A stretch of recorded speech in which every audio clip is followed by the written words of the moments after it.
دعا چاہیے، تیرے آنچل کی ٹھنڈی ہوا چاہیے۔ ماشاءاللہ۔ ناظرین و سامعین، ماں کی جو قدر و قیمت ہے وہ یعنی ہم سب لوگ جانتے ہیں کہ وہ کیسی ہستی ہے۔ تو ہم اسی پروگرام کو آگے بڑھاتے ہیں۔ ہمارے ساتھ بہت سے احباب نے، بہت سے کاروباری مراکز ہیں، انہوں نے تعاون کیا۔ تو یہ جو ہمارے ساتھ بچے موجود ہیں، ان کے لیے ہمارے امید سحر کی طرف سے اور ہمارے جتنے بھی تعاون کرنے والے ہیں، ان کے تحفے جو ہیں وہ ان کے ساتھ جائیں گے۔ تو میں یہاں پہ ہمارے جو موجود ہیں امید سحر ٹیم کے سفیر جیولرز والوں کا تحفہ، اس کے ساتھ ساتھ جو کہ پیرس شادی ہال ملک انصر صاحب کی طرف سے، وہ ان بچوں کے ساتھ جائیں گے۔ اب ہمارے دوسرے طرف ایک اور بھی فیملی موجود ہے، ہم ان سے بات کرتے ہیں۔ جب ہم ان کا دکھ دیکھیں گے تو یقیناً ہمارے دل کے اندر جو مایوسیاں پیدا ہوتی ہیں، ہم لوگ جو سوچتے ہیں کہ شاید ہم لوگ ہیں جو غربت کی چکی میں پس رہے ہیں، تو جب ہم ان کا دیکھتے ہیں تو ہمیں یاد آتا ہے کہ ہم تو بہت اچھے ہیں۔ تو ہم ان سے بات کرتے ہیں۔ یہ 3 بہن بھائی، جوان بہن بھائی، اور ان کے جو والد ہیں وہ موجود ہیں۔ یہ تینوں نابینا ہیں، یہ دیکھ نہیں سکتے، دیکھنے کی صلاحیت سے محروم ہیں۔ تو انہوں نے ان کے علاج کے لیے بہت کوششیں کی، لیکن وہ فائدہ مند نہیں ہو سکی۔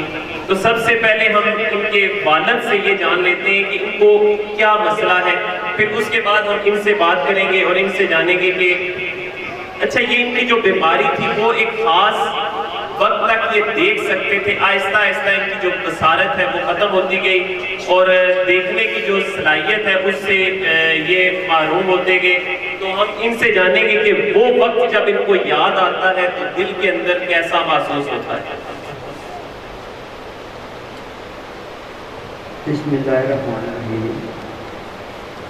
سب سے پہلے میں جتنے بھی لوگ بیٹھے ہیں، میرے شہر کے جو لوگ ہیں، یہ میں ان کا شکریہ ادا کرتا ہوں کہ چلو انہوں نے ایک عزت دی، یہاں بلایا، مجھے خوشی ہے۔ چلو سب بیٹھ کر ایک دوسرے کا تھوڑا سا جو دل کا غبار ہے وہ ہمیں سب لوگ مل کر ہلکا کر لیں۔